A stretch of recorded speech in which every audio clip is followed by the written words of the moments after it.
అనకాపల్లి పట్టణంలో శుక్రవారం రాత్రి రోడ్డు ప్రమాదం చోటు చేసుకుంది. ఈ ప్రమాదంలో స్కూటీపై వెళ్తున్న వ్యక్తి సిగ్నల్ దాటుతుండగా చోడవరం నుండి అనకాపల్లి వస్తున్న ఆర్టీసీ బస్సు ఢీకొట్టడంతో అక్కడే ప్రాణాలు కోల్పోయాడు. సమాచారం తెలుసుకున్న ట్రాఫిక్ పోలీసులు సంఘటన స్థలానికి చేరుకుని ప్రమాదంపై విచారణ చేపట్టారు. మృతి చెందిన వ్యక్తి అనకాపల్లి ప్రాంతానికి చెందిన వాడిగా గుర్తించారు.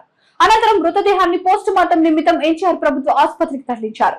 ప్రమాదానికి కారణమైన ఆర్టీసీ డ్రైవర్ ను అదుపులోకి తీసుకుని స్టేషన్ కు తరలించి కేసు నమోదు చేశారు.